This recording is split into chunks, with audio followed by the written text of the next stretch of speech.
بابا جانا ما ته نبی رسول الله چې مانه او غواړه څه غواړي نو ابوبکر صدیق رضی الله تعالی عنہ ورته ووایي چې الله سره دې د راز کومې خبرې کړي د هغې نه ماته یوه خبره وکړه ما وی که کمال د نبی رسول الله والسلام مبارک ګوري چې نبی رسول الله د سکندونو په وخت کې خپل کور د ام هانینا بیت المقدس ته په سکندونو په حساب کې رسېدلی و د سکندونو څه کې عمره ذرې دي چې د هغې دغه نه کېږي یا د بیت المقدس چې سدرة المنتهى ته تللی دی د نبی رسول الله د الله دیدار ته تللی عایشه رضی الله تعالی عنها فرمایي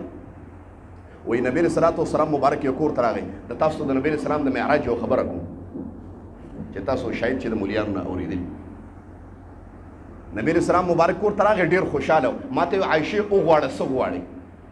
ځکه نبی رسول الله والسلام مبارک په بیبیانو کې د عایشه رضی الله تعالی عنها سره بې انتها محبت وښه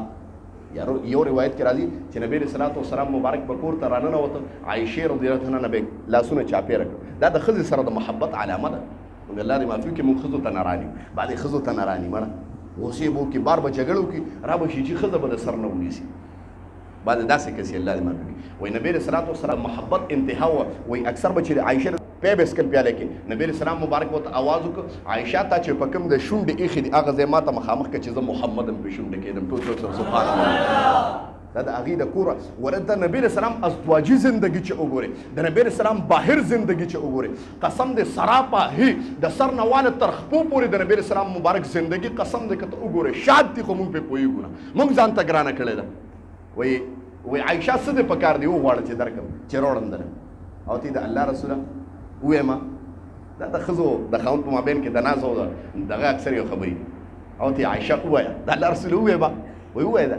وایي د الله رسول ما ته دا خبره وکړه چې کله ته په معراج باندې د الله دیدار ته لاړې ځکه حدیث کې راځي نبی علیه السلام مبارک فرمایي لقد رأیت عز وجل ما الله داسې ولیده لکه دا دوه دغه چې یو بل ته مخامخ دي دا ګوتې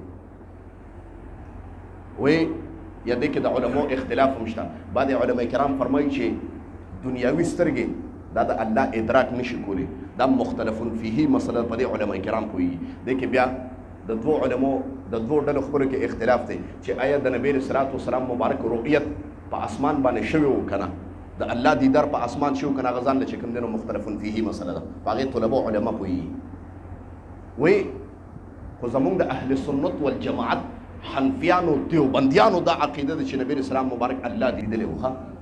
دا زمونږ عقیده ده وایي عایشې رضی الله تعالی عنها ورته د الله رسوله تا ته چې الله په عرش باندې او په معراج باندې کومې دراز خبرې کړې په هغې کې ما ته یوه خبره وکړه خبرې ته توجه کوئ دا عام خبرې نه دي زما خبره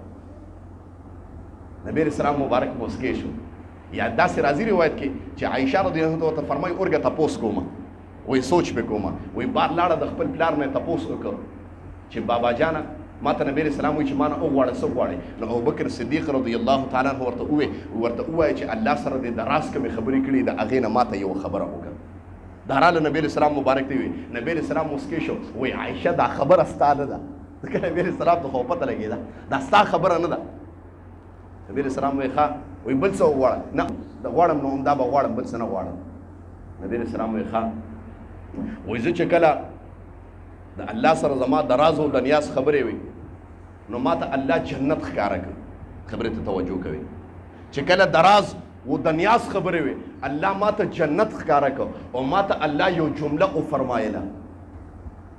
ما ته الله یو جمله وفرمایله چې محمد په دنیا کې زما د یو بنده زړه سو خوشحاله کړي نو مقابله کې وله دا جنت ورکوم ټول څوک سره سبحان الله